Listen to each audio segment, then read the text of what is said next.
Pues espero que esa primera enseñanza fue desafiante y que pueda ayudarnos a empezar a abordar este tópico de la apologética y más, no solamente el contenido, lo que vamos a compartir con la gente, sino con el corazón del apologista, no algo de la vida espiritual.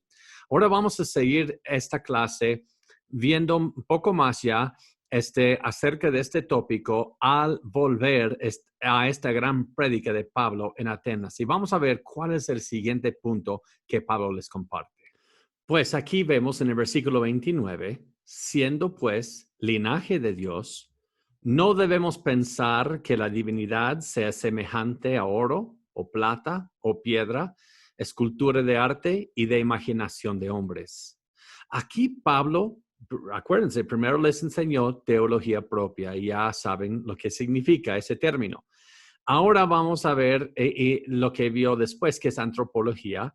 Y tercero aquí, que es la santidad de Dios, lo que su creación debe saber de él, la santidad de Dios. Ya que sus propios poetas vieron algunas verdades de Dios, no fue por plena ignorancia, sino una clase de ignorancia de detener la verdad de Dios. Acuérdense de Romanos 1, que ellos hicieron estos altares porque no hubieran sabido de lo que, como Dios se revela en la creación, que Él no es semejante a oro, plata o piedra, escultura de arte, imaginación de hombres. Él no es un producto de las manos de los hombres o de la imaginación del hombre. Él es santo. Y santo quiere decir apartado en unicidad. Unicidad quiere decir único, es único. Y cualquier cosa que haces en la tierra así no es único, es una invención humana y se puede comparar con muchas cosas. Pero ¿a quién vas a comparar? A Dios. Él es único en su santidad, apartado de todo lo común.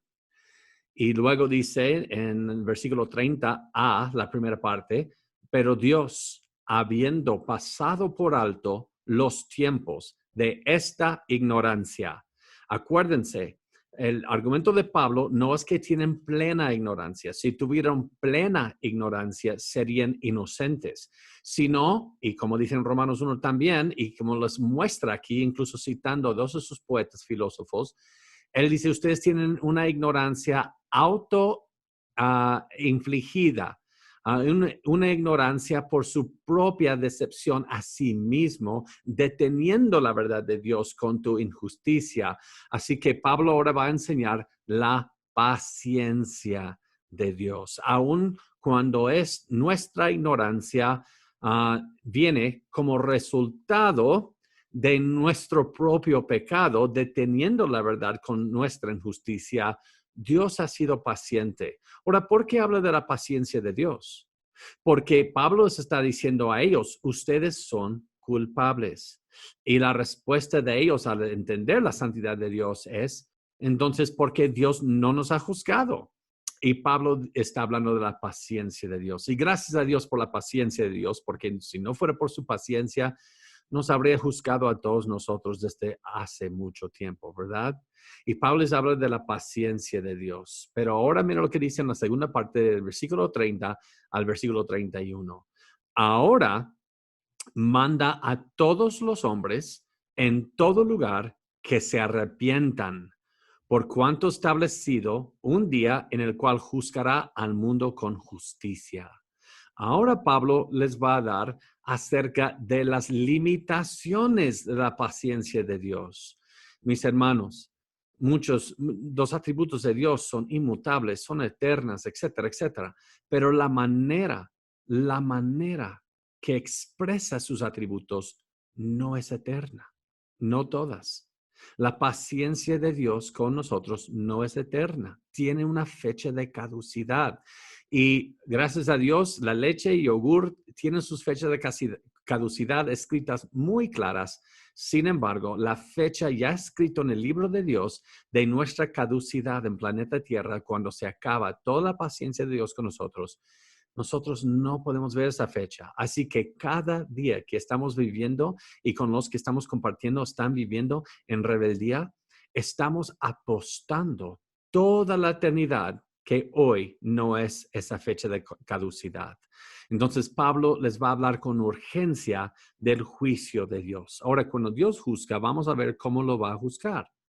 Juzgará al mundo con justicia por aquel varón a quien designó. Pues, ¿cuál varón?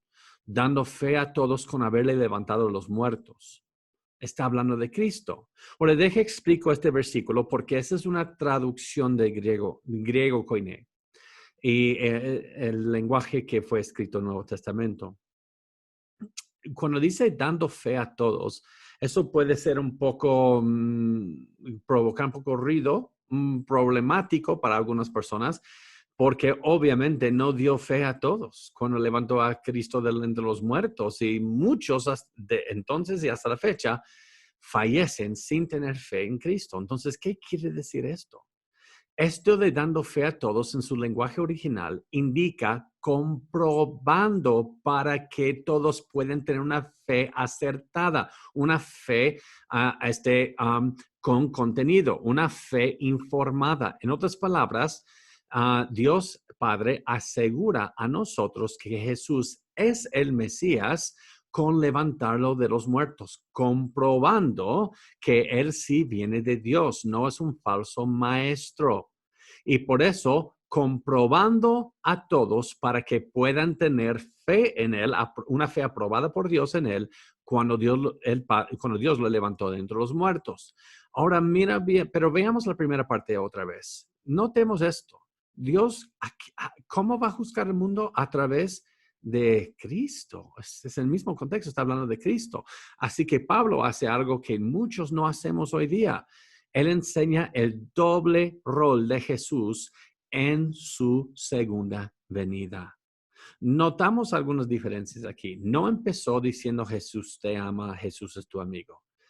Él primero enseñó quién es Dios, quién es el hombre, la santidad de Dios, la paciencia de Dios, el juicio de Dios, y luego el doble rol, la doble función de Cristo en su segunda venida. No nos olvidemos, hermanos, de Apocalipsis. Cuando Cristo viene, los que están en enemistad con Él no dicen, ahí viene mi amigo. Ellos van a huir las montañas pidiendo que caigan sobre ellos. Podemos ver que esto es un evento que no es agradable para el mundo, pero para los que estamos en Cristo es el mejor momento posible. Y hay muchas opiniones sobre el orden de eventos cuando Cristo regresa, pero esta no es una clase de escatología, así que esperen para esa clase para aprender eso. Sin embargo, podemos dejar claro ahora que todos estamos esperando el retorno de Cristo. Y noten que no solamente enseña a Cristo como el triste, sangriento, pobrecito, como muchos lo ponen, o como el amigo que te abraza y te cierra el ojo a otros. Cristo viene como Salvador y como juez. Así que el punto de la apologética es que estas personas no hayan a Jesús como juez, sino como Salvador cuando Él viene. Pues en cuanto a la apologética, ¿cómo es este argumento de Pablo? ¿Cómo no es un uso de argumentos filosóficos? Pues Pablo empieza esta prédica.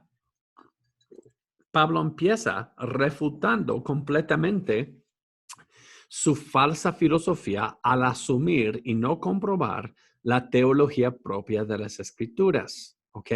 Noten que Pablo no les demostró que Dios es un Dios único Dios creador. Pablo lo asumió en su prédica. Así que ustedes pueden ver la diferencia entre la apologética clásica y la apologética presuposicional.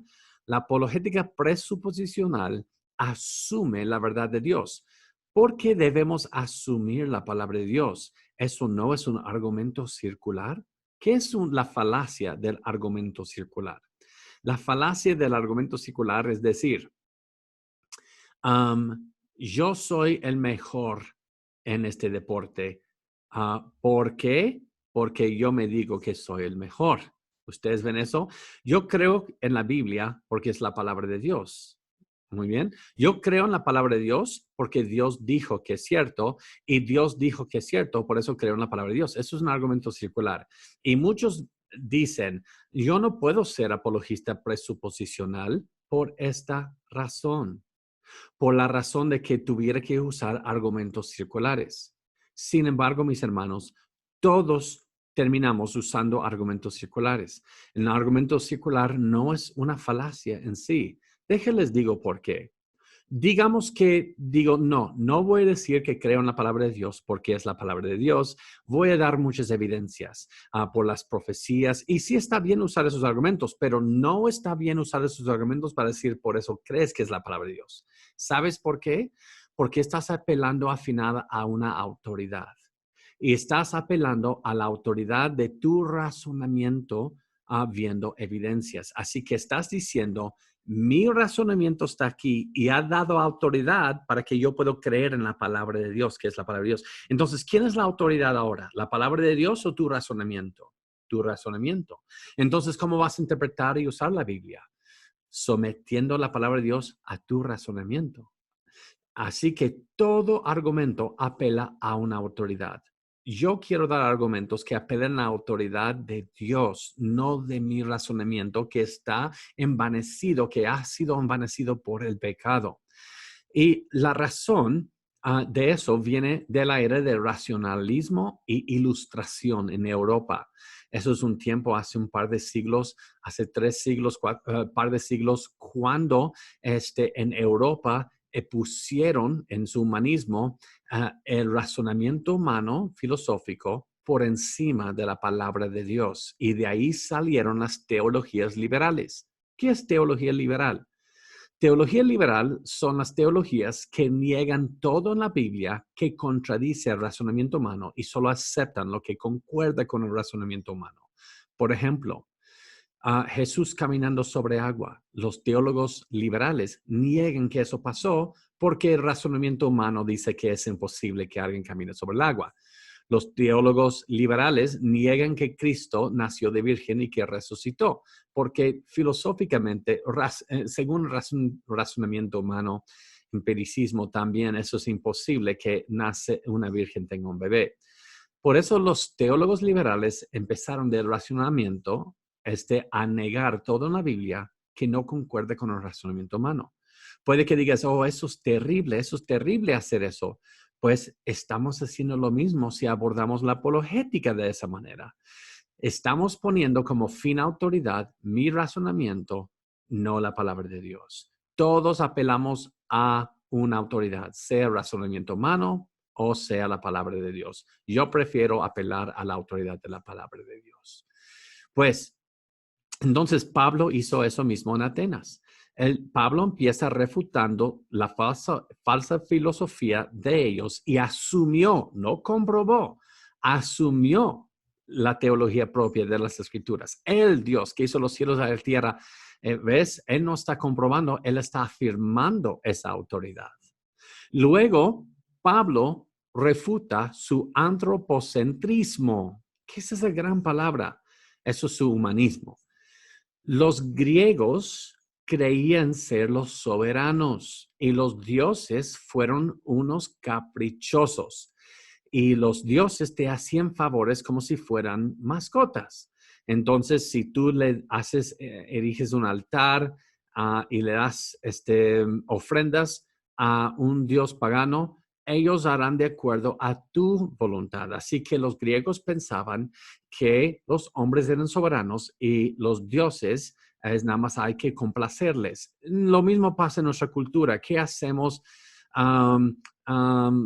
Vamos corriendo tras de una estatua de la Virgen María en el pueblo, en el desfile, para que, ¿qué?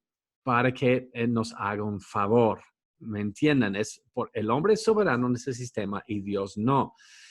Y Pablo les va a refutar su antropocentrismo, que se centran en la voluntad y el bien del hombre, sino en vez de la gloria de Dios y su soberanía y nosotros como siervos suyos. Luego Pablo cita sus filósofos, no para apoyarse en su filosofía, sino para mostrar cómo la revelación general, otra vez, la revelación general es la manera que Dios se revela a través de la creación y nuestra conciencia. Y acuérdense, revelación especial es la manera que Dios se revela a través de su palabra y Cristo Jesús. Y entonces Pablo cita a sus filósofos para mostrar cómo la revelación general les quita cualquier pretexto de decir, yo soy inocente por mi ignorancia. Y Pablo usa su propio razonamiento en contra suya. Pues, ahora vamos a entrar en la otra parte de los dos pasos de que vamos a ver en toda esta materia de la preparación para la apologética. ¿Okay? Primero era conocer nuestra fe. El segundo paso es conocer lo que cree el mundo que nos rodea. Y ya vimos como Pablo, la manera que él se preparó para conocer el mundo que le rodeaba. Y ahora vamos a ver lo que nosotros podemos hacer. Hoy no tenemos a griegos atenienses a todo nuestro alrededor, creyendo en Zeus, en Diana, templos a altares a dioses no conocidos. Vivimos a 2000 años después y vamos a ver cómo es el mundo que nos rodea hoy y cómo podemos en esta materia prepararnos de una manera bíblica, amorosa, con mucha gracia, pero firmeza en la autoridad de la palabra de Dios y en el poder del Espíritu Santo para llevar un mensaje salvífico a ellos. Muy bien. Pues primero nos vamos a enfocar en el grupo católico, la Iglesia Católica Romana o el Imperio Romano o lo que muchos llaman, y yo prefiero, romanismo. ¿Por qué no me gusta hablar con términos católicos? Porque la palabra católico quiere decir universal y yo sí creo en una sola iglesia católica, pero a la vez Cristo nos enseñó acerca de la iglesia local. La Biblia nos habla de la iglesia católica, que es la iglesia universal, que son todos los redimidos en Cristo en el mundo, no es una estructura como ellos lo ponen. Y número dos, como en Mateo 18, por ejemplo, en Santiago, podemos ver en 1 Corintios, se habla mucho de la iglesia local y cómo se debe, especialmente en Mateo 18, cómo se debe llevar a cabo la disciplina eclesiástica en el contexto de una iglesia local. ¿Ok? Entendamos eso. Muy bien, mis hermanos. ¿Ok? En la Biblia existe la iglesia católica o la iglesia universal y también la Biblia habla de la iglesia local. Muchos ignoramos a uno y solo adoptamos al otro. La Biblia enfáticamente habla de ambos. ¿Ok? Cuando habla de la iglesia local, habla más de eclesiología, la estructura de la iglesia, el gobierno de la iglesia, etcétera, cómo se deben llevar a cabo las cosas en la iglesia local. Y luego cuando habla en términos de redención, cuando viene Cristo, por quien viene, la obra de Cristo con su pueblo, eso es la iglesia universal. Todos que estamos en Cristo pertenecemos a la iglesia universal. Mis hermanos, les quiero animar. Seguro todos los que están en Unilimi son parte, pero si no amas y si no perteneces y sirves en tu iglesia local, mis hermanos, ¿cómo vas a decir que eres parte de la iglesia universal? Tenemos que tener mucho cuidado porque hoy día muchos rebeldes ahora no se quieren someter a la estructura de la iglesia local. Pero si ves a Mateo 18, nos da la lista de cómo llevar a cabo disciplina en la iglesia, pero a través de la iglesia local, no universal. Así que los que no se quieren someter a la estructura de la iglesia local, realmente yo creo en la mayoría de las veces ni son parte de la iglesia universal. No puedes amar a Cristo si aborreces a su cuerpo. No puedes decir yo amo a Cristo cuando dices que aprecias la cabeza, pero aborreces al cuerpo. O amas a Cristo y su iglesia, o aborreces a Cristo y aborreces su iglesia. Cualquier cosa intermedio entre los dos, uno se está engañando a sí mismo. Pero otra vez, cuando uso la palabra católica, no estoy hablando de la Iglesia Católica Romana. Esto solamente es un nombre sobre un imperio. Si en este momento, si yo hago un grupo fuerte de rebeldes y vamos a tomar control, y yo voy a decir, mira, nuestro grupo se llama México. Así que al menos que sometes a México, no eres un mexicano. Pues todos los mexicanos van a decir, no, yo no te sigo a ti, pero yo soy mexicano. Ya ves, secuestré el título para hacerte someter a ese título, a mí. Pero por eso no me gusta usar la palabra católicos, porque realmente todos somos parte de la Iglesia Católica si estamos en Cristo.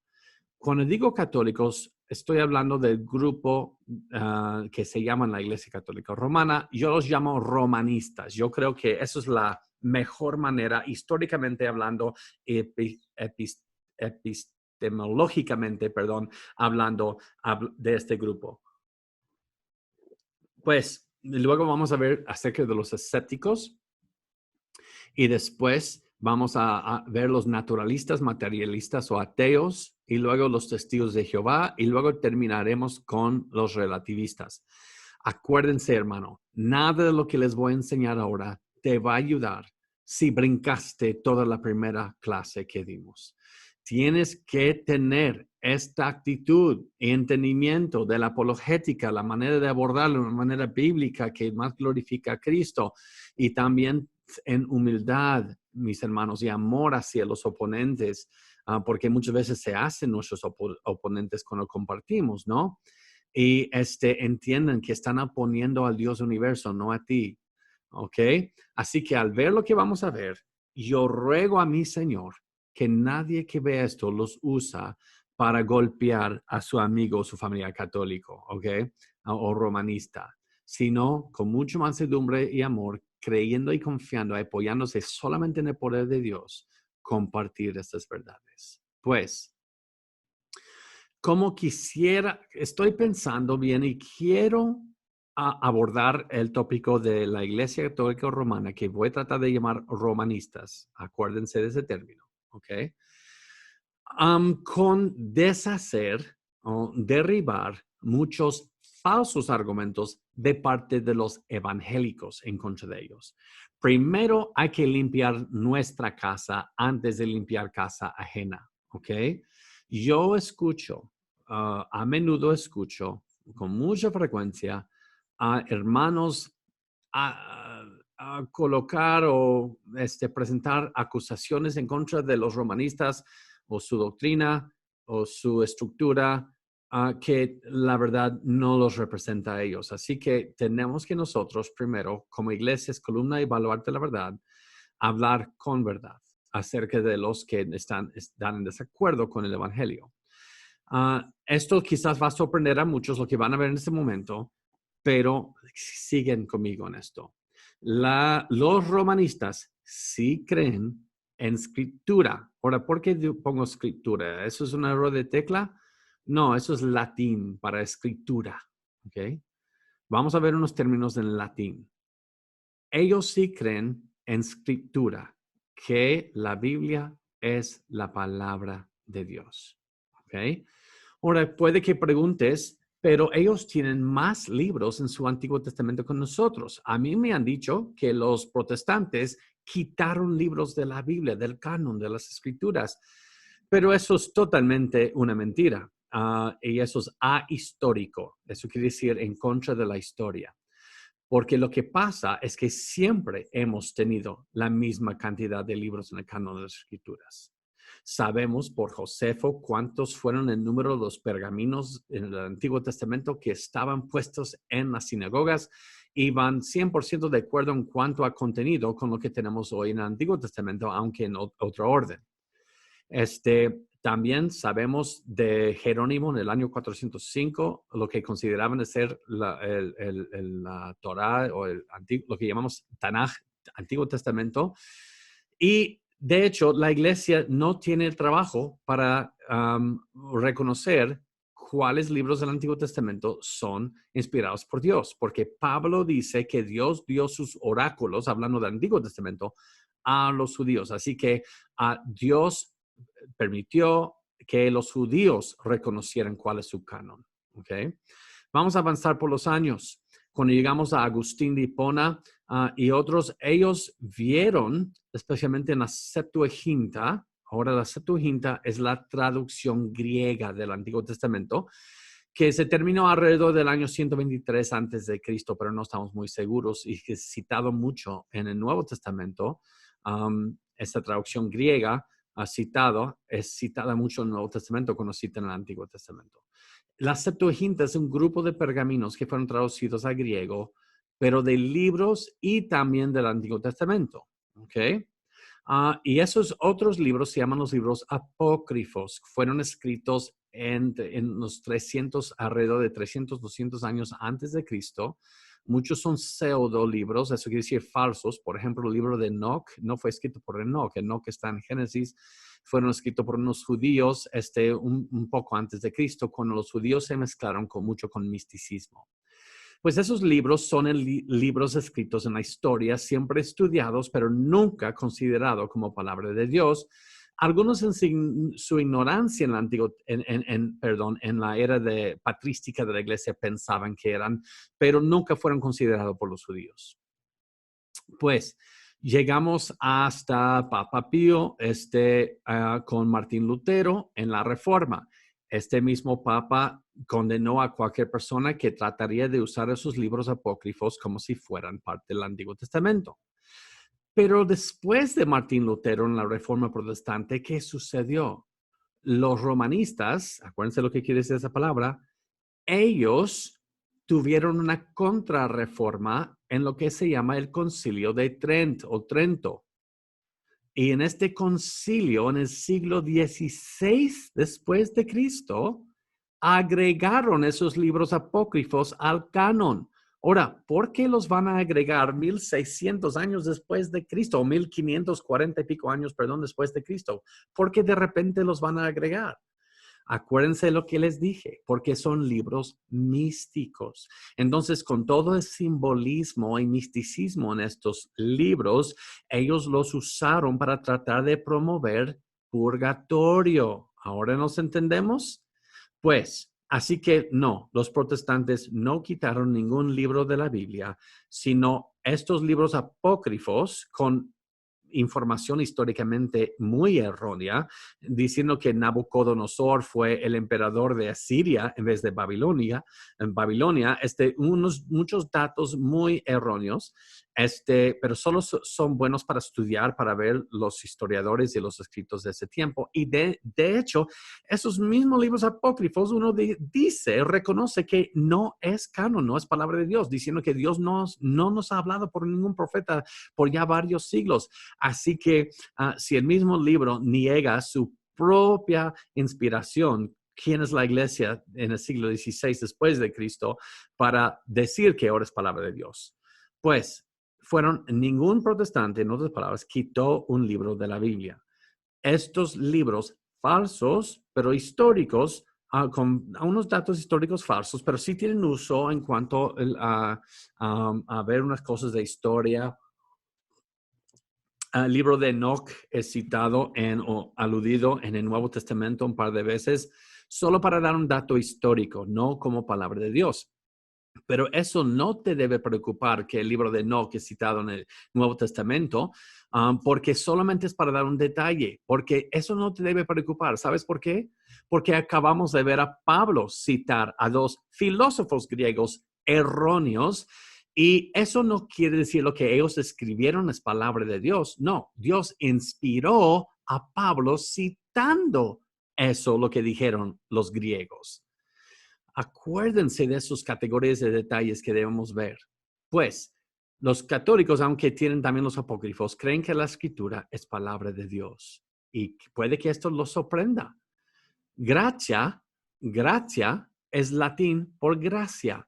Los católicos también creen que somos salvos por gracia. Sí, aunque no lo creas, es doctrina. También fide, que quiere decir fe, creen que somos salvos por medio de la fe. El siguiente punto es Christus, Cristo. También enseñan que somos salvos por Cristo y lo que hizo en la cruz y su resurrección. Y Deo Gloria quiere decir a Dios la gloria. sí creen que nuestra salvación y el propósito de la iglesia es para la gloria de Dios. Pero espero que algunos de ustedes notaron que falta algo aquí. Pues la palabra sola. Sí, ellos creían en lo que se llama, y aún creen en lo que se llama, sola ecclesia. Pueden imaginar, ecclesia es latín por, ¿qué? Iglesia. Que lo único que es solo, que separa solo, que tiene la final y última autoridad es la iglesia. No la escritura, no la gracia, no la fe, no Cristo y no la gloria de Dios. Así que ellos creían que es la escritura y creen, es la escritura y tradición. Ellos creen que somos salvos por la gracia y nuestras obras y un tesoro de méritos de los santos y la Virgen. Ellos creen que es por la fe y por los sacramentos y por indulgencias. Ellos creen que somos salvos por Cristo y por su madre y la Santa Iglesia Católica Romana. Ellos creen que es por la gloria de Dios, pero y para la gloria del papal y de la iglesia en todo su esplendor. Pues, así que lo que pasa en la Reforma es que quitan la sola de iglesia, los reformadores, y ponen la sola ante estos y luego ponen la iglesia por debajo de eso, sometiéndose.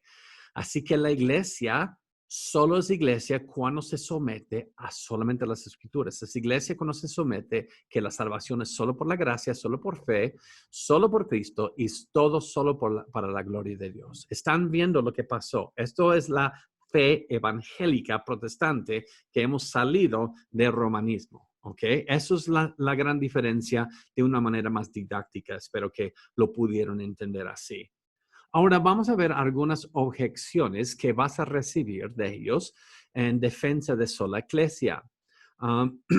Mira, hay unas páginas ahora de apologética católica y son el resultado de un protestante, un evangélico. Se llama James White. James White, incluso es uno de mis profesores en el seminario.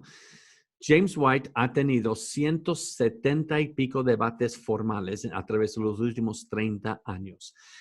Y una serie de sus debates se llamaban el Gran Debate. Fue un debate anual y Roma enviaba a sus mejores apologetas contra él, año tras año tras año. Y James White, uno al otro, los refutaba, derrumbaba sus argumentos. Y debido a esto, la Iglesia Católica Romana empezó un movimiento apologético para preparar a los católicos para contrarrestar personas como James White. Y ahora ellos dicen lo siguiente acerca de sola ecclesia.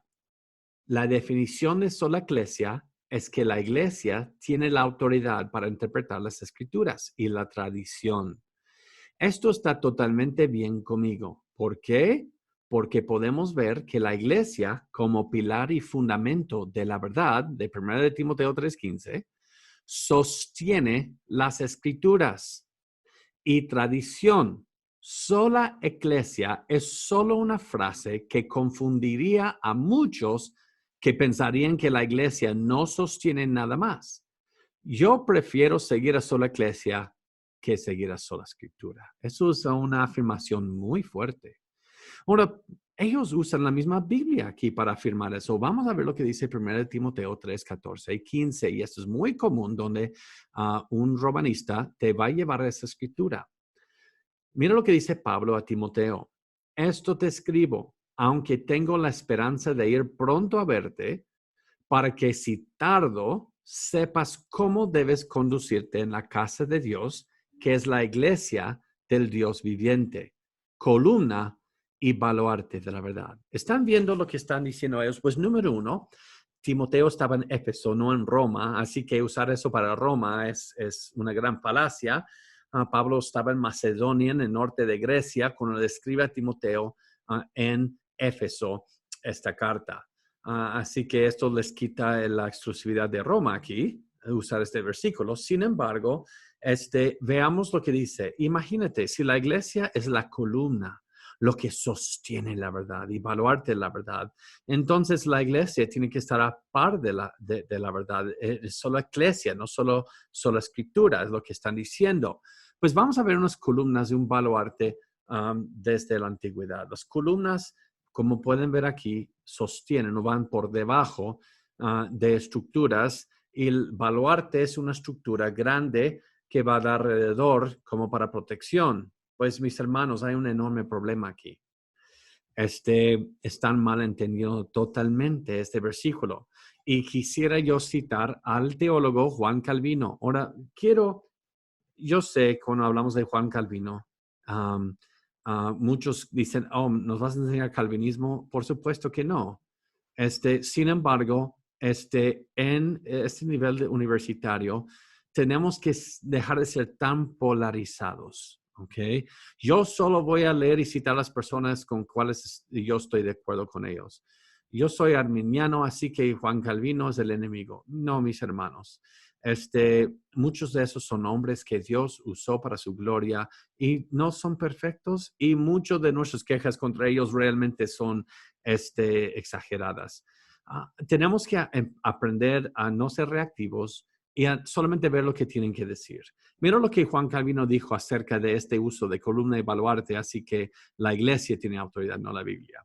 Él dijo, la diferencia entre nosotros y los papistas es que ellos no creen que la iglesia pueda ser la columna de la verdad, a menos que presida por encima de la palabra de Dios. ¿Están viendo eso? Nosotros, hablando de los evangélicos o protestantes, por otro lado, afirmamos que es columna de la verdad porque ella, mira lo que dice, se somete a la palabra de Dios con reverencia, que persevera la verdad y la transmite a los demás por sus manos. Mis hermanos, una columna está por ir debajo de lo que está sosteniendo. Así que el hecho de que somos columna de la verdad no quiere decir que estamos encima de la verdad, quiere decir que estamos sometiéndonos por debajo de la verdad. ¿Ahora entienden? Una columna no sostiene el cimiento. La columna es lo que se somete por debajo de la estructura que vas a poner por encima. Pablo está diciendo a Timoteo que la iglesia es iglesia cuando se somete a la verdad, la palabra de Dios. Y es la iglesia, es el baluarte, el que protege la verdad. Mira, el soldado no discute con los órdenes del capitán. Un baluarte es como un soldado que está protegiendo lo que está adentro. No estamos de cuestionar la palabra de Dios en si tiene autoridad o no. No somos de decir nosotros tenemos igual autoridad. No, hemos de someternos por debajo de la palabra de Dios. Y eso es tan importante, mis hermanos, como dijo el gran puritano John Owen, sin absolutos revelados desde el exterior por Dios mismo, nos quedamos sin timón en un mar de ideas conflictivas acerca de los modales, la justicia y el bien y el mal, las cuales se emiten de una multitud de pensadores autotestarudos. Me encanta la manera de los puritanos como decían las cosas. Nosotros vas a escuchar este argumento, pero la iglesia es la que dio la Biblia al mundo. Y eso es muy equivocado. La escritura es inspirada por Dios. La Biblia fue dada a la iglesia. La iglesia no dio la Biblia. ¿Cuál es otra objeción que vamos a escuchar? Y esta objeción es sucesión apostólica, ¿ok? Que ellos son los únicos con la sucesión apostólica de Pedro hasta el Papa de hoy. Ellos han tenido una sucesión apostólica. Pues no tenemos tiempo para entrar en la historia de la iglesia, pero la historia de la iglesia nos va a enseñar que el primer papa oficial de la iglesia fue Gregorio en el año 600 después de Cristo. Unos los llamaban papa antes, pero de una manera nada más de respeto, pero no es de Pedro para adelante. Tuvimos los papas de Aviñón. Tuvimos una ocasión con 3 papas a la vez peleándose entre sí para ser el papa. Así que para sucesión apostólica vas a tener problemas. Pero pues, no tenemos tiempo de entrar en eso, solamente son unos datos curiosos que a mí me gustan. Pero vamos a ir a la Biblia para ver eso de sucesión apostólica. Y vamos a abrir la versión suegra, no la Reina Valera, sino la versión suegra. Y en la versión suegra de la Biblia, dice Mateo 16, 18. Pero dice la Biblia, tú eres Pedro y sobre ti edificaré mi iglesia. Así que Pedro es el fundamento de la iglesia y entonces cualquier persona fuera de Roma no puede ser parte de la iglesia, que Pedro es el fundamento. Ahora, ¿por qué les dije vayamos a versión suegra? Pues eso fue un chiste, mis hermanos. ¿Por qué digo eso? Porque eso es lo que me dice mi suegra. Y eso es lo que dicen muchas suegritas bien chulas que son. Pero eso es lo que dicen muchos que defienden la fe católica. A mí me han dicho varios de ellos, pero la Biblia dice, tú eres Pedro y sobre ti edificaré mi iglesia.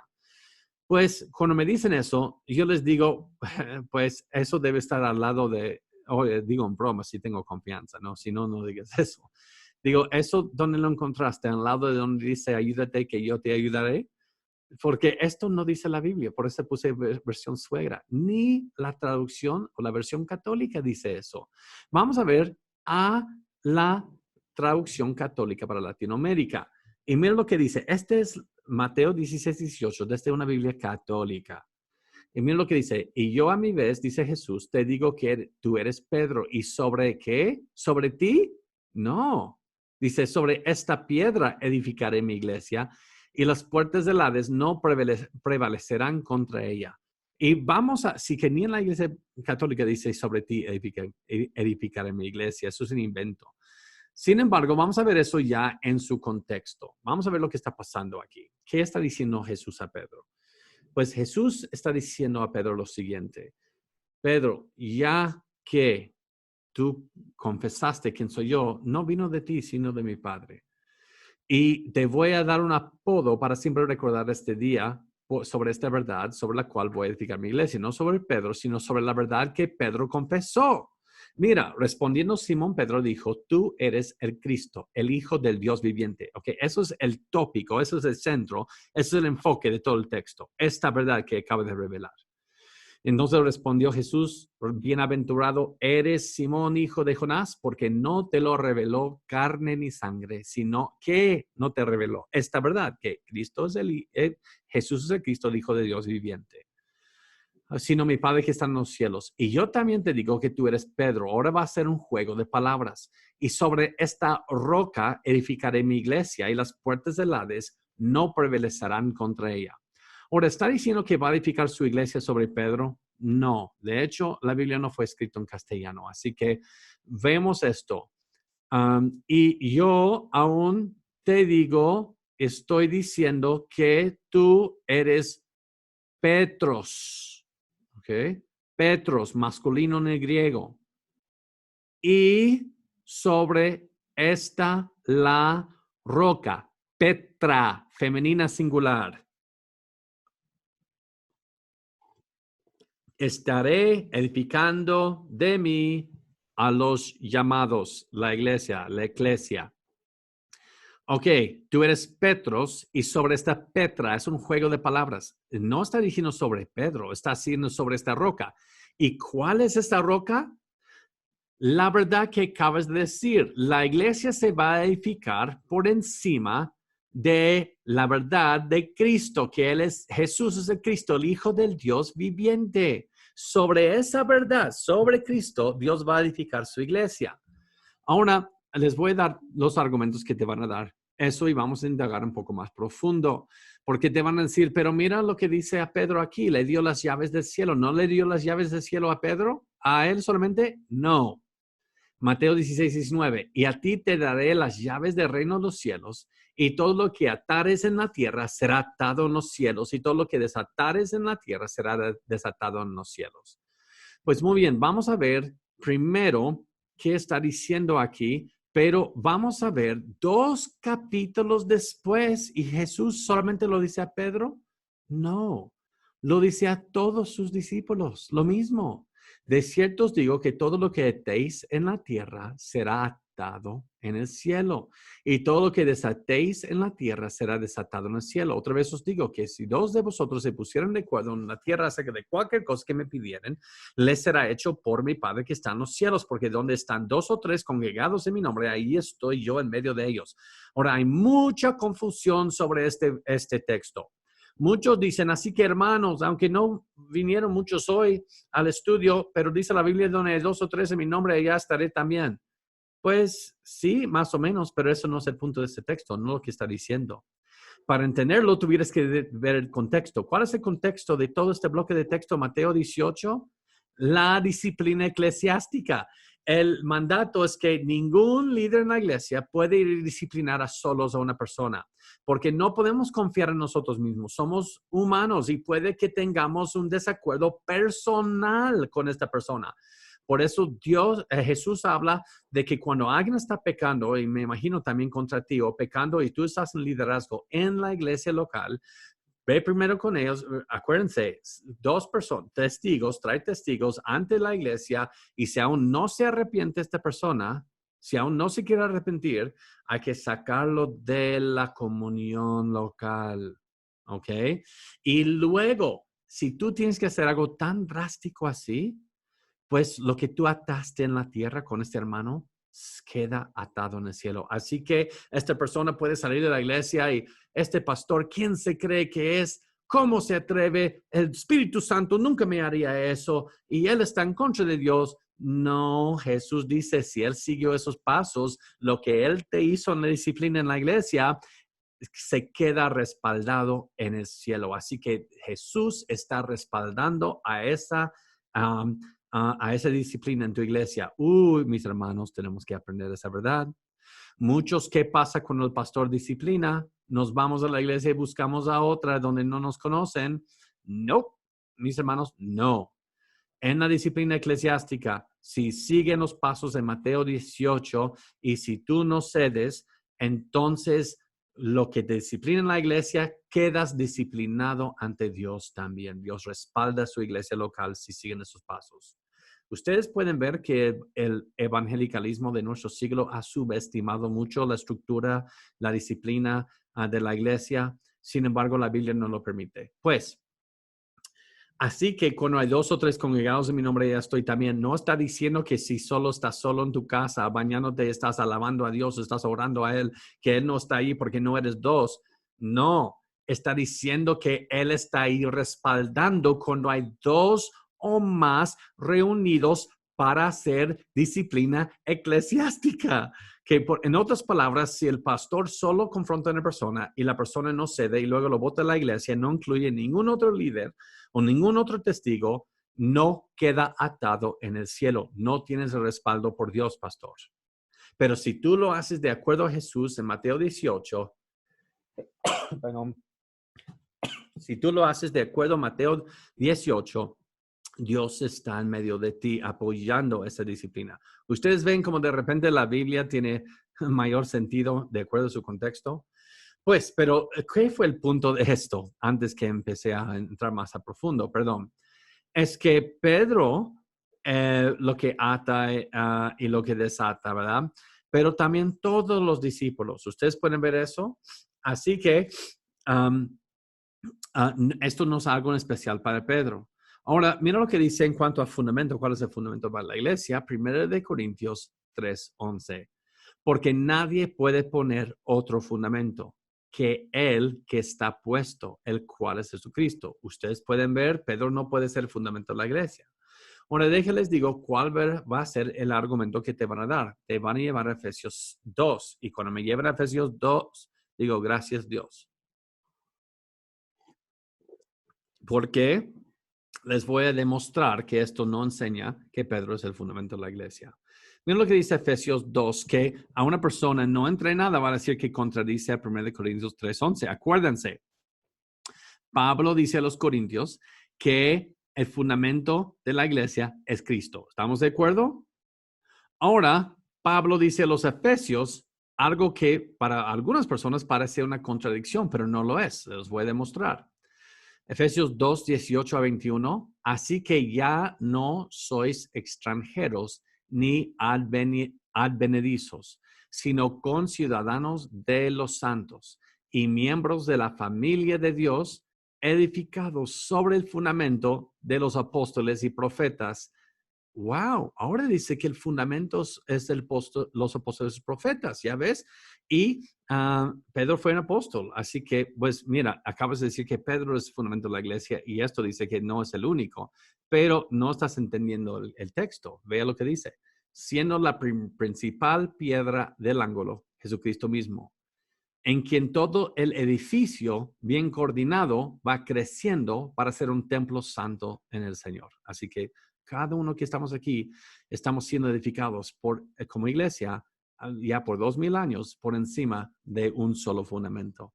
Ahora, ¿qué quiere decir eso? Pues Jesús es la piedra angular. Cuando empiezas a poner los cimientos, el fundamento, la fundación de un edificio, la dirección de la primera piedra va a darle enfoque y la dirección para todo lo demás. Mira esto.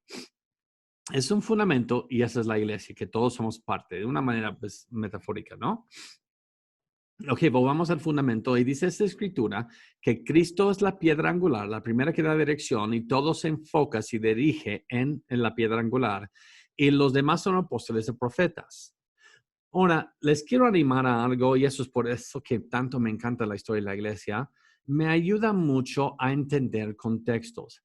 En la Biblia, cuando habla de profetas, casi todas las veces no está hablando de los profetas, está hablando de las escrituras. Por ejemplo, ¿cuántas veces dice Jesús, escucha a Moisés, tienen a Moisés? Ahora, ¿hay gente hoy que tiene a Moisés como enterrado en su pasto? No, está diciendo lo que escribió Moisés, las escrituras, el Pentateuco, cuando dice Moisés y los profetas, ¿verdad? Pues, entonces tenemos que hacernos la pregunta. Cuando dice Cristo, profetas y apóstoles, ¿está hablando de ellos como personas o la palabra dada a través de ellos en el Antiguo y Nuevo Testamento? Pues vamos a ver cuál es. Hebreos 1, 1 al 2. Dios, habiendo hablado muchas veces y de muchas maneras, en otro tiempo a los padres por los profetas, está hablando de Tanaj, el Antiguo Testamento.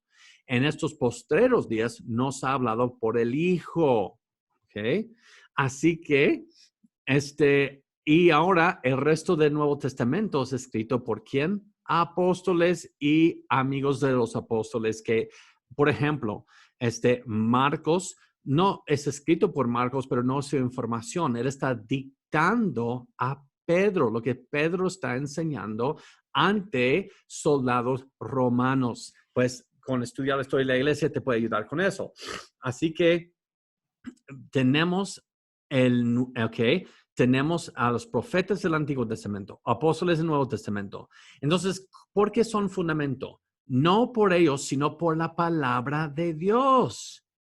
Esto es la palabra de Dios, es el fundamento. Y mira, ¿quién es la piedra angular de toda la palabra de Dios, del Antiguo y Nuevo Testamento?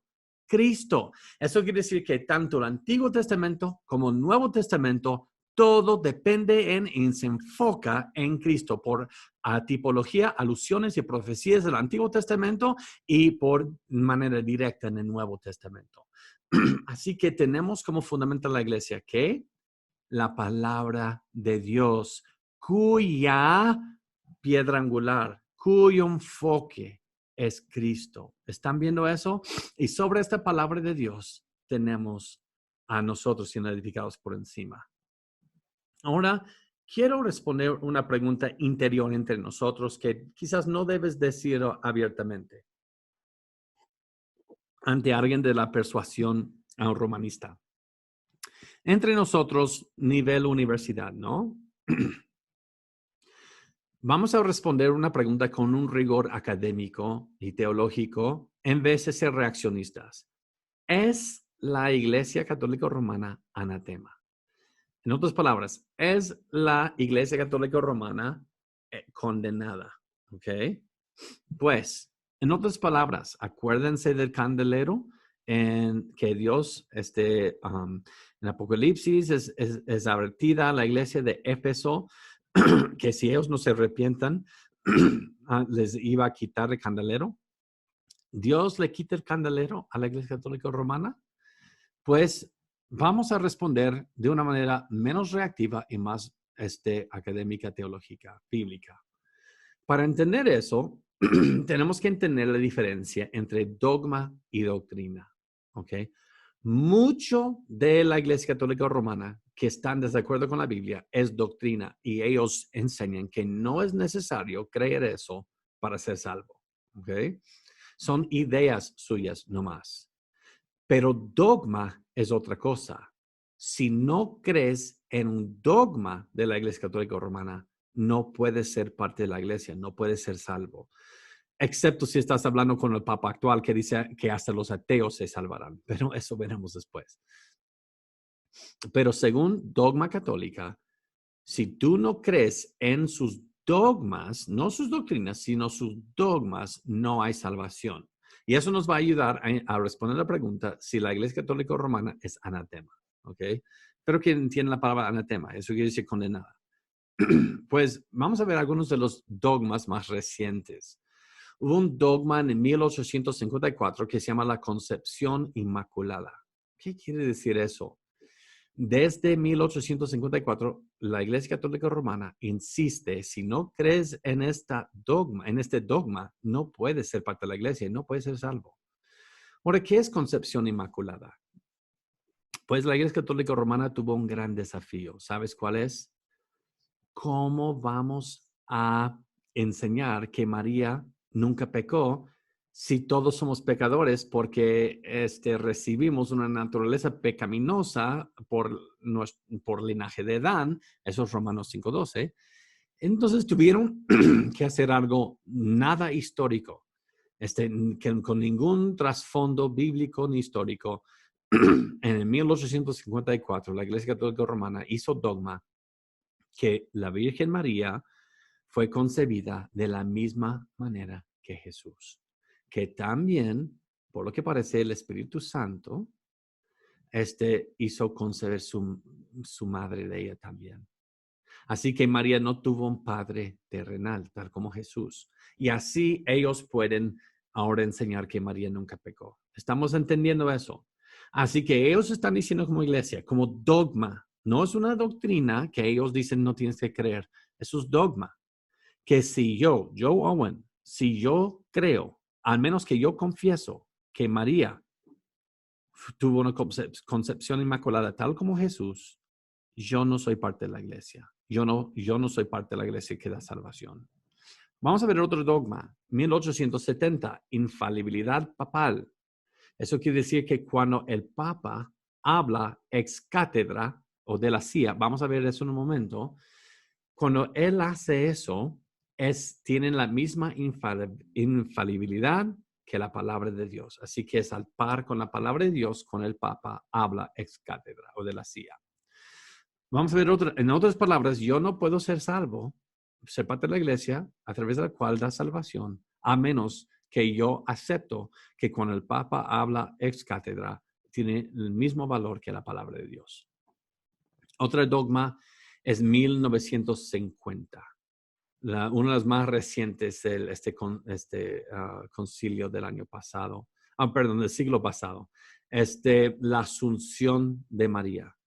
Esto no tiene ningún respaldo por la Biblia, ningún respaldo por los padres de la iglesia de la era patrística. Esto es nada más algo que inventaron de la nada. Que María también ascendió al cielo, que ella no murió, que ascendió al cielo. Entonces, esto es dogma, no es doctrina. Así que al menos que Joe Owen crea que María ascendió tal como Jesús, yo no puedo estar en la iglesia y no puedo ser salvo. Entonces, volvamos a la pregunta, ¿es la Iglesia Católica Romana anatema? Pues vamos a ver lo que dice a la luz de todo lo que les mostré sobre solamente los últimos 3 dogmas que les mostré. Vayamos a Gálatas 1:6-9. Pablo está escribiendo en contra de quién? En contra de los judaizantes. Acuérdense, Los judaizantes enseñaban el evangelio, que la salvación es por Cristo, creer en su crucifixión y su resurrección. Pero ellos agregaban el someterse a la ley de Moisés también para ser salvo. Entonces ellos creían en el evangelio, lo único que hacían es agregar un touch así, al evangelio al lado. Y mira lo que dice Pablo acerca de ellos. Estoy maravillado de que tan pronto os hayáis alejado del que os llamó por la gracia de Cristo para seguir un evangelio diferente. Pablo está hablando de esta iglesia porque algunos empezaron a ser influenciados por estos judaizantes. No que haya otros, sino que hay algunos que os perturban y quieren pervertir el evangelio de Cristo. Mas si aún nosotros, si incluso un apóstol vaya, un ángel del cielo, os anunciaré otro evangelio diferente del que os hemos anunciado, sea anatema. Consideren esto. Pablo enseña que la salvación es por fe, por la gracia de Dios, por la obra de Cristo en la cruz, no por obras para que nadie se gloríe. Y cualquier persona, sea apóstol, ángel, quien sea, que enseñe un evangelio que agrega obras, que sea anatema. Como antes hemos dicho, también ahora lo repito. La Biblia cuando lo dice 2 veces te está diciendo algo, ¿no? Si alguno os predica diferente evangelio del que habéis recibido, sea anatema.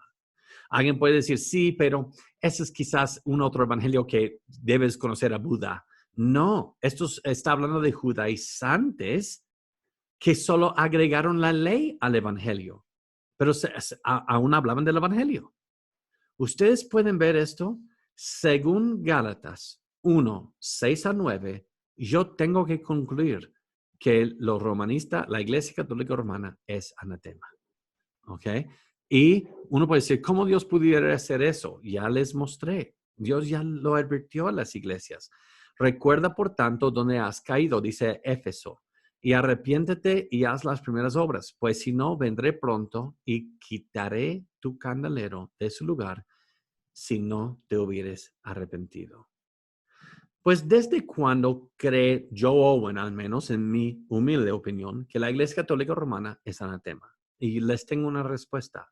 No fue en la era medieval. Vemos a muchos aún sirviendo en la iglesia en el nombre de Cristo, haciendo lo correcto, aunque hay doctrinas raras. Yo lo veo más desde el Concilio de Trento en el siglo XVI para acá. Ha sido anatema oficialmente. Pues, otra vez, no sé si están todos de acuerdo con lo que he enseñado, pero estamos en una universidad, así que pueden ver los datos por sí mismos y llegar a sus propias conclusiones. Sin embargo, no les animo a que vayan con su amigo católico y le digas anatema, por favor. Estoy hablando de la estructura eclesiástica, no de individuos. Y eso nos lleva a la siguiente pregunta. Y quizás vamos a tener un poco de polémica aquí, controversia, y eso está bien. Para eso está Unilimi, para aprender. Ok, si yo concluyo que la Iglesia Católica Romana es anatema, nos lleva a la siguiente pregunta. ¿Puede un católico ser salvo? Y mi respuesta es sí.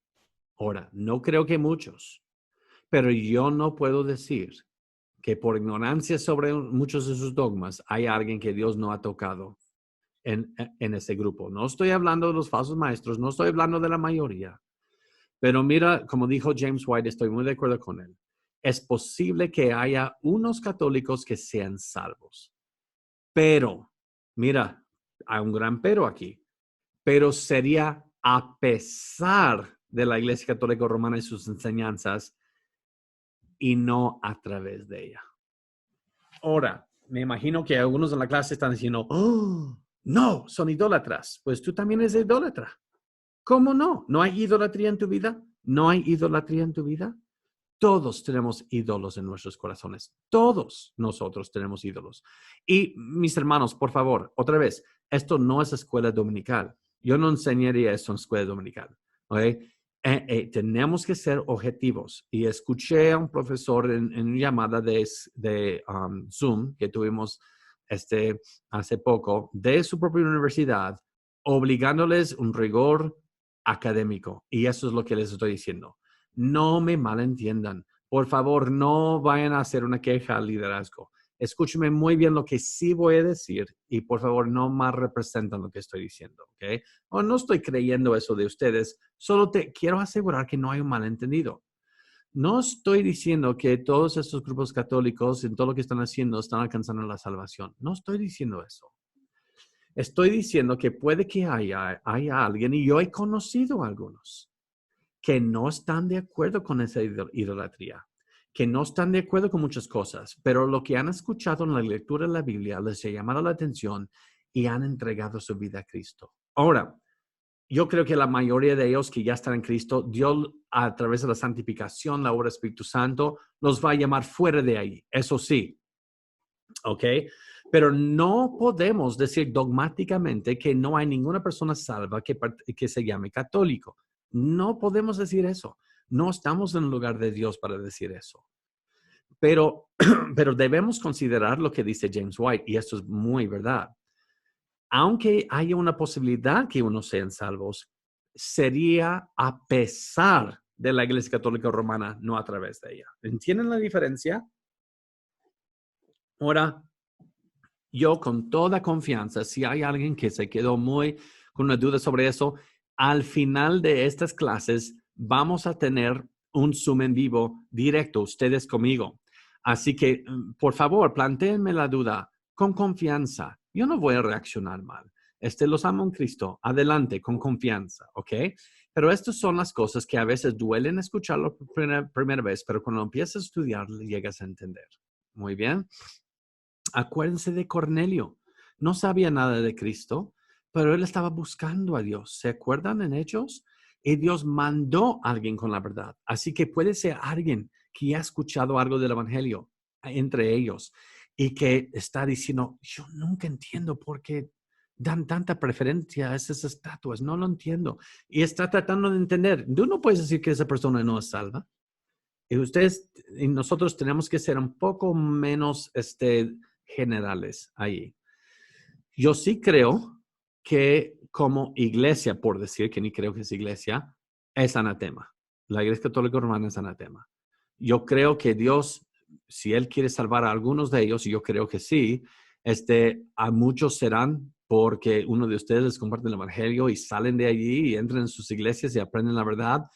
Y otros todavía han escuchado la verdad, ya han conocido a Cristo y están tratando de ahora reconciliar todo lo que están viendo con la Biblia y están en mucha lucha y puede que le ayudes a aclarar sus cosas y esperamos en Dios que salga de esas falsas enseñanzas. Estamos viendo la diferencia aquí para que no haya confusión. Pues, vamos a ver algunas objeciones cuando decimos que tradición, ellos dicen que tradición de la Iglesia Católica Romana es igual a las Escrituras, ¿ok? Y esto no es porque fulano me dijo, yo vi en el YouTube, no, esto es lo que enseñan, ¿ok? Que dicen que escrituras y tradición son dos de autoridad que tiene la iglesia. Y ellos incluso usan la Biblia para enseñar eso. Mira lo que dice segunda de Tesalonicenses 2:15. Así que hermanos, otra vez es Pablo escribiendo a la iglesia. Así que hermanos, estad firmes y retened la doctrina que habéis aprendido, sea por palabra o por nuestra carta. ¿Están viendo eso? Ellos con esto creen que tienen el gran argumento que tenemos tradición oral y tenemos la palabra de Dios y la iglesia puede tener ambas. Así que todo lo que da la iglesia que no es de la Biblia y que contradice la Biblia, de hecho, dicen, pero eso es tradición. Y Pablo dijo que debes aprender de tanto la palabra de tradición como por la carta, que es la Biblia. Pero mis hermanos, piensen muy bien en lo que están diciendo. En otras palabras, ¿tú me quieres decir que la palabra verbal que dio Pablo a la iglesia cuando estaba con ellos, todas las tradiciones de la iglesia católica romana hoy fueron dichas por palabra a Pablo cuando estaba con ellos en Tesalónica? No. Sabemos, hemos visto el desarrollo de la tradición a través de los años, así que Mira, ellos asumen, dice James White, ellos asumen todas sus doctrinas y dogmas habrían sido dicho o escritos por Pablo a los tesalonicenses. No, no, mis hermanos. Ustedes pueden ver ese argumento es tan débil. Y de hecho, miren lo que Jesús dijo acerca de poner la tradición al igual o por encima de la palabra. Marcos 7, 8 al 11. Porque dejando el mandamiento de Dios, os aferráis a la tradición de los hombres, los lavamientos de los jarros y de los vasos de beber. Él está citando aquí lo que se conocerá como el Talmud. El Talmud es un documento escrito y hay un babilónico y un judío. El Talmud es una compilación de tradiciones orales del tiempo de Jesús y también otro libro que los intenta interpretar. Cuando unes a esa traducción con ese libro, se llama después de Jesús el Talmud. ¿Ok? Así que Jesús está aquí citando la parte verbal de sus tradiciones que ellos ponían al par e incluso un rabino puso por encima la palabra de Dios. Yo tengo la citación. Y de su día. Y esos son lavamientos de jarros, de vasos de beber, y hay 6 otras muchas cosas semejantes. Les decía también, bien validáis el mandamiento de Dios para guardar vuestra tradición. Podemos ver que la tradición no tiene nada que ver con la autoridad de la palabra de Dios. Y él da un ejemplo aquí, porque Moisés dijo, honra a tu padre y tu madre. Otra vez, no está tratando de decir nada más mi amigo Moisés. Esa es la manera que para decir, voy a citar las escrituras. Muchas veces decían eso. Honra a tu padre y tu madre, y el que maldiga al padre o a la madre muera irremisiblemente. Pero vosotros decís, basta que diga un hombre al padre o a la madre es corbán, que quiere decir mi ofrenda a Dios, todo aquello con que pudiera ayudarte. En otras palabras, en la tradición rabínica oral del día de Jesús, los rabinos, ellos creían que era más santo y agradable a Dios hacer ofrendas, presumiendo sus ofrendas, es corbán, es una ofrenda. Por eso, papá, mamá, no te puedo ayudar, no te puedo sostener este mes porque tengo que dar corbán. Y dice Jesús, con esa tradición están invalidando la palabra de Dios. No estás honrando a tu padre y tu madre. Eso va por encima de tu tradición. Así que estamos viendo que Jesús pone la palabra de Dios muy por encima, no solamente por encima de la tradición, sino la tradición tiene que someterse a la palabra de Dios.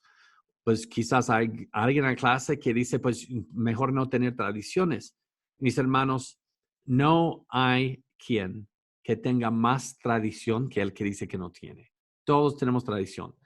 En tu iglesia, tú tienes una manera tradicional de alabar, del tipo de música, la manera de vestirte, cómo se debe ver un hombre, cómo se debe ver una mujer, comportamiento, su liturgia, eso quiere decir su orden cuando se reúnen, todo eso es tradición, ¿ok? Y tradición en sí no es mala. Sin embargo, nuestra tradición tiene que ser ¿qué? Tiene que ser un resultado de la palabra de Dios, no al igual o por encima de la palabra de Dios. Muy bien, pues aquí estamos viendo eso. La autoridad de la palabra de Dios va por encima de todo, cualquier tradición y cualquier cosa. Pues, vamos a brincar ese fue un punto que no quería tocar hoy por razones de tiempo.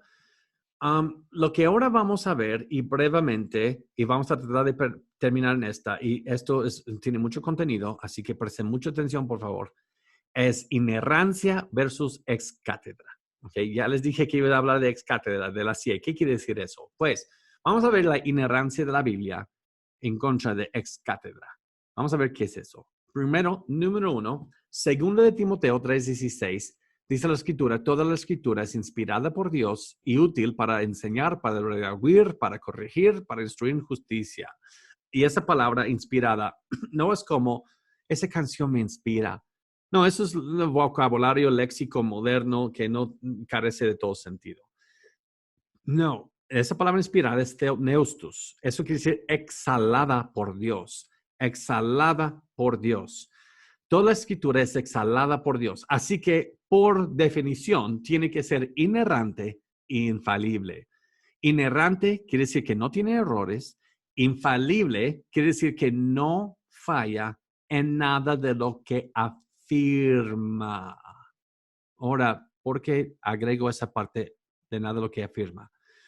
Porque si solo dices que es no falible, inerrante, es infalible, tienes que entender este punto. Otra vez, eso no es nivel escuela dominical, eso es nivel académico. La Biblia cita personas diciendo unas cosas muy malas. La Biblia cita a malvados diciendo cosas erróneas. Así que la Biblia es infalible en cuanto a todo lo que la Biblia afirma, porque cita a personas diciendo cosas falibles. ¿Ahora me entienden? Cuando cita a personas malvadas diciendo cosas erróneas, no puedes decir, pues escrito está, eso tiene que ser verdad. No, está afirmando lo que dijo una persona mala. Así que la Biblia es infalible en cuanto a todo lo que la Biblia afirma. Muy bien, ya entendieron la diferencia. Pues ahora vimos qué es inerrancia e infalibilidad. ¿Qué es ex cátedra? Esa palabra muy rara que sigo citando. Pues vamos a ver desde la palabra apologética, Catholic Answers. Ex cátedra es una frase latina que significa de la silla. ¿O qué quiere decir?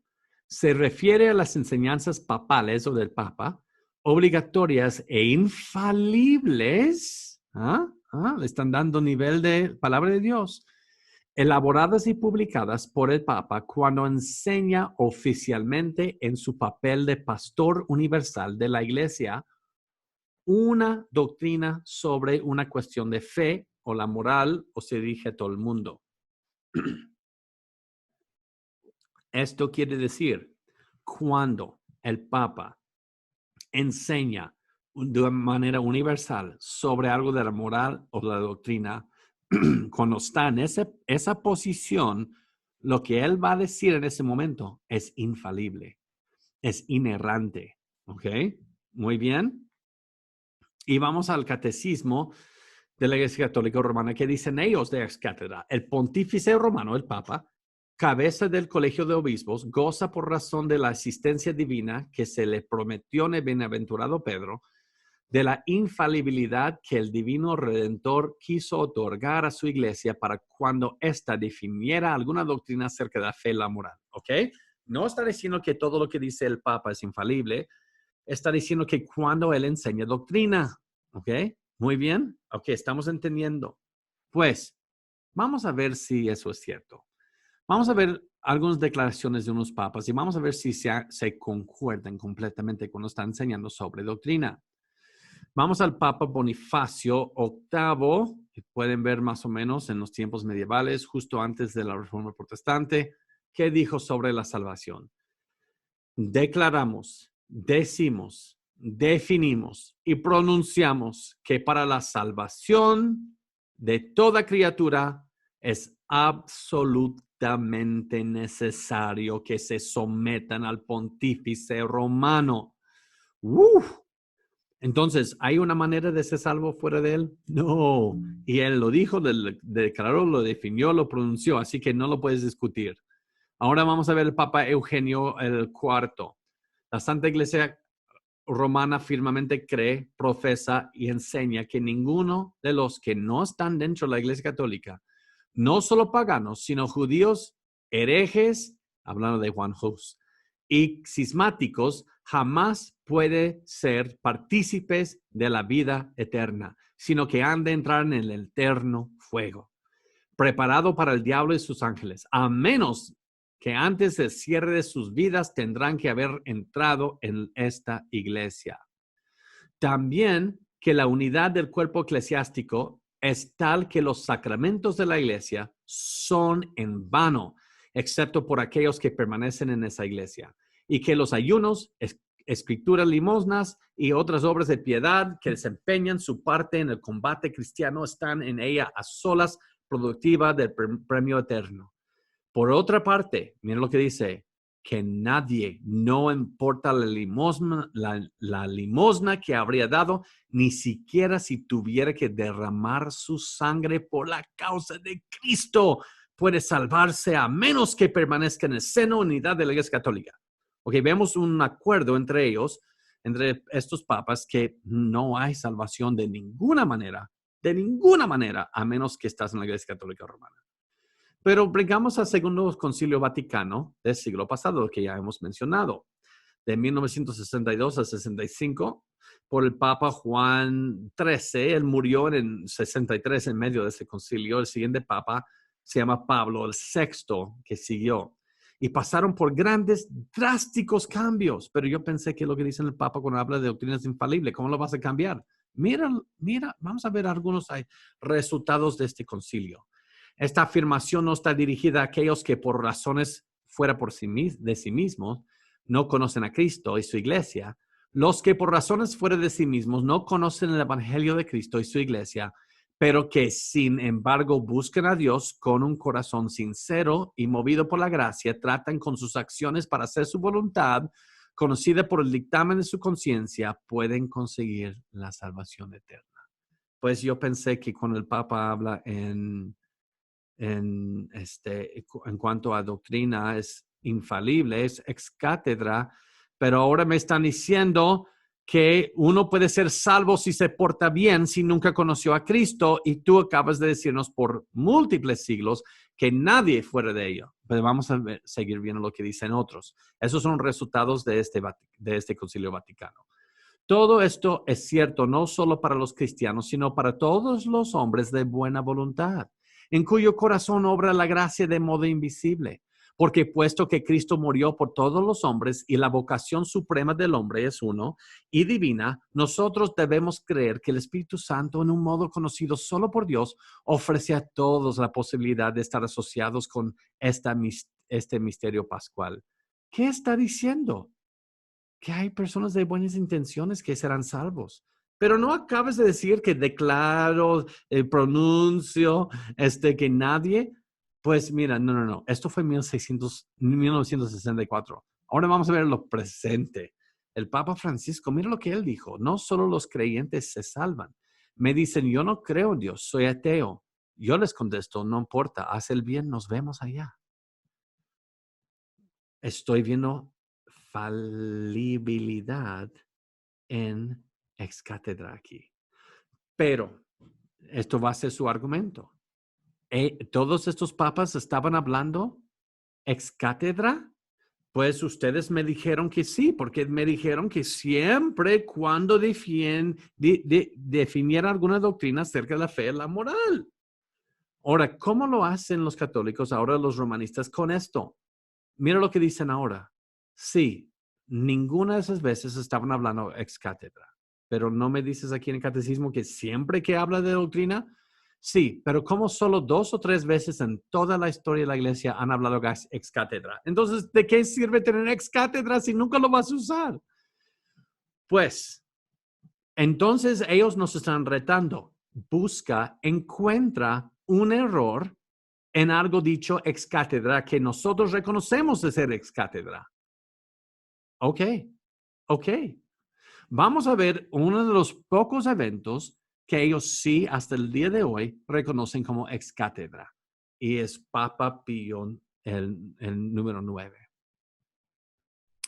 Él dijo esto, por siguiente, así como Cristo, el mediador entre Dios y el hombre, asumió naturaleza humana, borró la escritura de decreto que nos era contrario y lo clavó triunfalmente en la cruz, a la cual digo, amén. Con él estoy de acuerdo hasta ahora. ¿Ustedes ven? Pero mira lo que sigue diciendo. Así también la Santísima Virgen, unida a él por vínculo íntimo e indisoluble, estaba con él y por medio de él eternamente enemistada con la malvada serpiente y triunfó completamente sobre ella y así le aplastó la cabeza con su maculado pie. Oh, no. Hay un error aquí. enorme error que la misma iglesia lo va a reconocer después. Mira, él está hablando de protoevangelium. ¿Qué es el protoevangelium? En el jardín, en el huerto, después del pecado, cuando Dios buscó a Adán, ¿se acuerdan? Y luego tenemos la primera, quizás, media proclamación del evangelio, cuando Dios dice a la serpiente, pondré enemistad entre ti, la mujer, y entre tu simiente, la simiente suya. ¿Cuál es esta? La simiente de la mujer, te herirá en la cabeza. Está aludiendo a Cristo en la cruz, cuando Él hiere la cabeza de la serpiente y tú le herirás en el calcañar. En otras palabras, cuando Cristo viene para aplastar a Satanás y todo su plan, Satanás va a alcanzar, morderle el calcañar cuando le aplasta. Pues esto se lleva a cabo en la cruz. Cristo sufre en la cruz, pero al sufrir en la cruz aplasta la cabeza de Satanás. ¿Entendemos eso? Pues, ahora, eso es el último argumento y terminamos esta siguiente clase. Quédense conmigo sobre esto, que eso es de mucha importancia. En el año 405, termina Jerónimo, lo que empezó en 382, la Vulgata Latina. ¿Ok? Ahora, esta es la traducción latina de la Biblia, pero no es la primera. Él fue comisionado por el Papa Damasus I para revisar una colección que ya tenían que se llamaba Vetus Latina, o el viejo latín. De los textos bíblicos en latín eventualmente fue utilizado por ya esta Vulgata Latina por encima del Vetus Latina. ¿Ok? Y si vamos a la Vulgata Latina, que ahora va a ser la traducción oficial para la Iglesia Católica Romana por más de 1000 años, este es Génesis 3:15 en latín. Y si ahora vas a la traducción al español, la Biblia Latinoamericana Católica, dice que ella te pisará la cabeza, hablando de la serpiente. Y es por eso que este papa dijo que la Virgen va a aplastar la cabeza. Ella aplastó la cabeza con su maculado pie. Pero esta fue una fiel traducción de los lenguajes originales, que es ella en vez de la simiente que va a pisar. La simiente es Jesús, ¿no? Pero si cambias a Jesús con ella, van a decir que debe ser su mamá. Pues vamos a la misma página apologética católica y vamos a leer lo que dijo el padre John Eckert, profesor de Sagrada Escritura, Seminario St. Paul, Minnesota, un católico erudito. Cuando San Jerónimo, acuérdense de Jerónimo en la Vulgata Latina, comenzó a traducir las escrituras al latín a finales del IV siglo, utilizó inicialmente otras traducciones latinas, Vetus Latinas, ¿se acuerdan? Que estaban lejos de ser perfectas. Después la Septuaginta, otra vez la versión griega del Antiguo Testamento, al traducir el Antiguo Testamento. Con respecto a la cuestión de quién hiere la cabeza de la serpiente, el texto hebreo significa que la simiente, eso es un erudito católico, no protestante, que la simiente es quien hiere la cabeza de la serpiente, no ella. He examinado un texto antiguo de la Vulgata que habría estado en uso para esta traducción al inglés y sí tiene el femenino, ella, por lo que el versículo se le iría ella y en la cabeza, sobre una traducción antigua del latín. Sin embargo, también he revisado la edición más reciente de la Vulgata, en la que el femenino ya no aparece sino el neutro, en cuyo caso estamos de vuelta a lo que he escrito anteriormente sobre la descendencia o la semilla. Ellos mismos están confesando que ella, hablando de María, ellos creen, se debe a una mala traducción al latín que cayó en manos de Jerónimo. No es la traducción, no debe ser femenino, ella debe ser neutro, que es la simiente. Pero el Papa Pío no supo eso. Y por eso él dijo que Génesis 3:15 habla de una ella, la Virgen. Y esto sí es reconocido como ex cátedra. Así que tenemos en ex cátedra un error basado en una mala o falsa traducción. Así que la iglesia es falible. Ahora, uno puede decir, yo estás siendo muy duro con ellos, solamente es un pequeño error, tú también tienes errores. Yo sí tengo errores, mis hermanos, yo sí tengo errores. Pero yo no estoy diciendo lo que yo digo es inerrante, infalible. Eso es el punto. La iglesia sí es falible, ¿cómo no? La iglesia sí es falible. Pero hay que admitirlo en vez de decir que somos infalibles. Ahora ven la diferencia. Lo único que es infalible es la palabra de Dios, hermanos. No ningún sistema, ninguna estructura de iglesia. Todos somos la iglesia porque dice Pablo, nos sometemos por debajo de la verdad de las escrituras. Así que las escrituras no comparten, no gozan con igualdad entre tradiciones de los humanos. Pues en la siguiente clase vamos a terminar hablando de la Iglesia Católica Romana y vamos a entrar en el escepticismo y el naturalismo y luego testigos de Jehová y luego relativistas. Espero que esta información está siendo de ayuda para usted. Nos vemos en la próxima clase.